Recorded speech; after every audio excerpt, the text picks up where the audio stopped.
আমি মোহাম্মদ মনির ইসলাম, সাতক্ষীরা জেলার কালীগঞ্জ থানার ৯ নম্বর মতিনসপুর ইউনিয়নের ৪ নম্বর ওয়ার্ডের চদ্দা গ্রামের বাসিন্দা পিতা সিরুদ্দিন। যাই হোক, আমি একজন বাংলাদেশের নাগরিক। বর্তমান সময় পরিস্থিতি অনুযায়ী আমি ৭২ ঘন্টার জন্য প্রধানমন্ত্রী পদ চাই আপনাদের কাছে। কারণ এই ৫ তারিখের আগে এবং পরে সর্বস্তরের জনগণ চাইছিল একটা ফাটাকেষ্ট সরকারের মতো সরকার, কিন্তু এই জনগণ ফাটাকেষ্ট সরকারের মতো সরকার পায় নাই। তাই আমি বলবো, আমাকে আপনারা মাত্র ৭২ ঘন্টা সময় দেন। দেখেন আমি কি করতে পারি। আমার কোনো ডিগ্রি নাই, কিন্তু আমরা দেখেছি অনেক ডিগ্রিওয়ালা, বড় বড় ডিগ্রিওয়ালা তারা দেশ চালাইছে। এমনকি একজনের ডিগ্রি নিয়ে সমালোচনা করেছিল, আমাদের ডিগ্রি নাই, তবু আমি ৭২ ঘন্টা দেশ চালাতে চাই।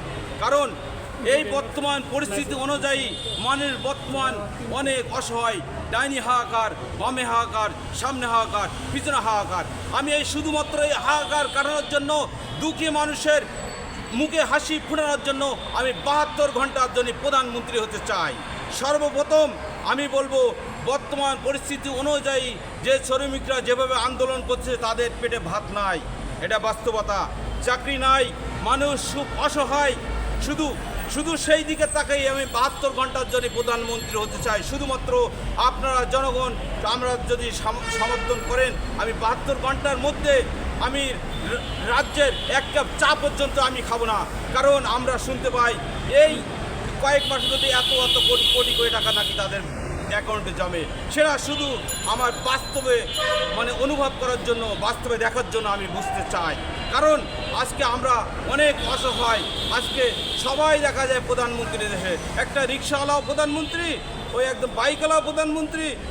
এটা প্রধানমন্ত্রী বলছি, এটা সবাই এখন যার যার ক্ষমতা দেখাইতে চায়। আমি সর্বপ্রথম এই ৭২ ঘন্টার মধ্যে একটাই কর্মসূচি থাকবে, গরিবের মুখে হাসি ফোটানো। এবং এই যে মানুষগুলো, যে গার্মেন্টস শ্রমিকরা অসহায়, তারা যে আন্দোলন করতেছে, আমি ৭২ ঘন্টার ভিতরে এই গার্মেন্টস শ্রমিকের ৭২ ঘন্টার মধ্যে আমি এদের টাকা পরিশোধ করার সিস্টেম চালু করে দেবো। ধন্যবাদ সবাইকে।